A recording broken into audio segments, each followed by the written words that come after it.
RRB Bengaluru और RRB Chennai ने अपने वेबसाइट के ऊपर जो रिज़ल्ट पीडीएफ अपलोड किए गए थे, दोनों पीडीएफ को हटा लिए गए।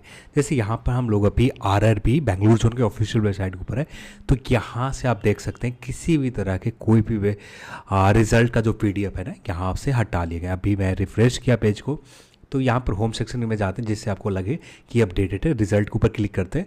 रिजल्ट पर जैसे ही क्लिक करते हैं, जो पीडीएफ हमें खुलते थे यहाँ पर न्यू रिजल्ट एनटीपीसी, इसके ऊपर आते ही आपको किसी भी तरह का पीडीएफ नहीं मिलेंगे। एनटीपीसी का CBT2 एग्ज़ाम का CBET के लिए जो रिजल्ट और पीडीएफ था, दोनों कुछ देर के लिए हाइड किए गए, चाहे हटाए भी गए होंगे, एग्जैक्ट करना थोड़ा मुश्किल है।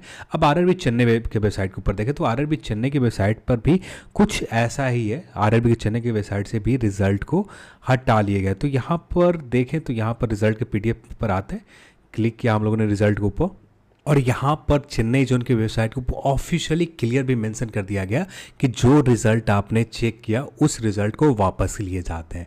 तो यहाँ पर रिज़ल्ट को विड्रॉ कर लिए गए, वापस ले लिए गए। यानी पूरी तरह से जो रिज़ल्ट अब भी आपने देखा, इसमें जब फाइनल तौर पर फिर से रिजल्ट वापस आएंगे उसमें चेंजेस आएगा। क्योंकि एक चीज़ क्लियर सबको पता होना चाहिए कि यहाँ पर जो मेरिट बनाए जाते हैं CBT1 एग्ज़ाम के, यहाँ पर तो परसेंटेज में बनाया जाता है। पुराने रिजल्ट को आप निकाल लें, वहाँ पर भी जो भी रिजल्ट आपको बनते हुए दिखेंगे वो सारे अभी ओपन नहीं हो रहे हैं, विड्रॉल लिंक भी। तो रिज़ल्ट का वेबसाइट ओपन नहीं हो रहे हैं, रिज़ल्ट को विड्रॉ कर लिए गए। तो यहाँ पर जो भी रिज़ल्ट आपने देखा, ये सारे रिज़ल्ट धारे के धारे रह गए। अब यहाँ पर कुछ चेंजेस होकर रिज़ल्ट वापस आएंगे।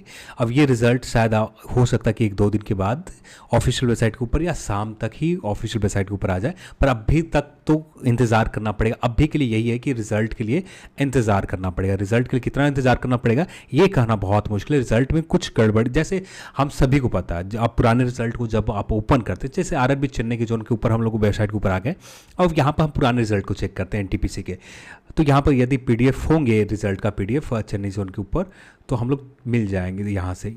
यहाँ पर तो शायद मिल ही सकता है, यहाँ पर हम लोग चेक कर लेते हैं बेंगलुरु जोन के ऊपर। चेन्नई की वेबसाइट सही से प्रॉपर वे में काम नहीं कर रहे हैं, तो यहाँ पर हम लोग बैक जाते हैं। तो यहाँ पर हम लोग 2015 एनटीपीसी के रिजल्ट देख लेते हैं।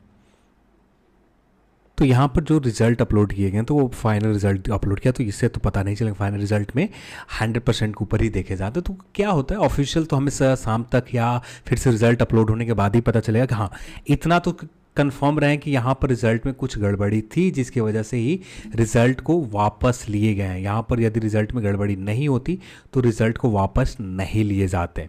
यहाँ पर रिज़ल्ट को जो वापस लेने की सबसे बड़ी वजह है, कुछ ना कुछ गड़बड़ी रिज़ल्ट में हुए थे, इसीलिए यहाँ पर रिज़ल्ट को वापस लिए। तब तक इंतज़ार करना पड़ेगा, शाम तक हम लोग इंतज़ार कर लेते हैं क्या होता है। अब अपने आप कुछ ही देर में पता चल जाएंगे कि रिज़ल्ट को वापस विड्रॉल क्यों किया गया, एग्जैक्ट जानकारी मिल जाएगी। या 1 से 2 दिन और इंतज़ार करना पड़ेगा यदि कुछ बड़ी गड़बड़ी होंगी या रिज़ल्ट का पीडीएफ गलत अपलोड कर दिया गया हो, कुछ भी हो सकता है। एग्जैक्ट कहना भी बहुत मुश्किल है कि क्या एग्जैक्ट रीज़न की वजह से रिजल्ट को वापस लिए गए, तो इंतज़ार करना पड़ेगा। चलिए, आज के इस वीडियो में इतना ही, और इस वीडियो देखने के लिए आप सभी को बहुत बहुत धन्यवाद।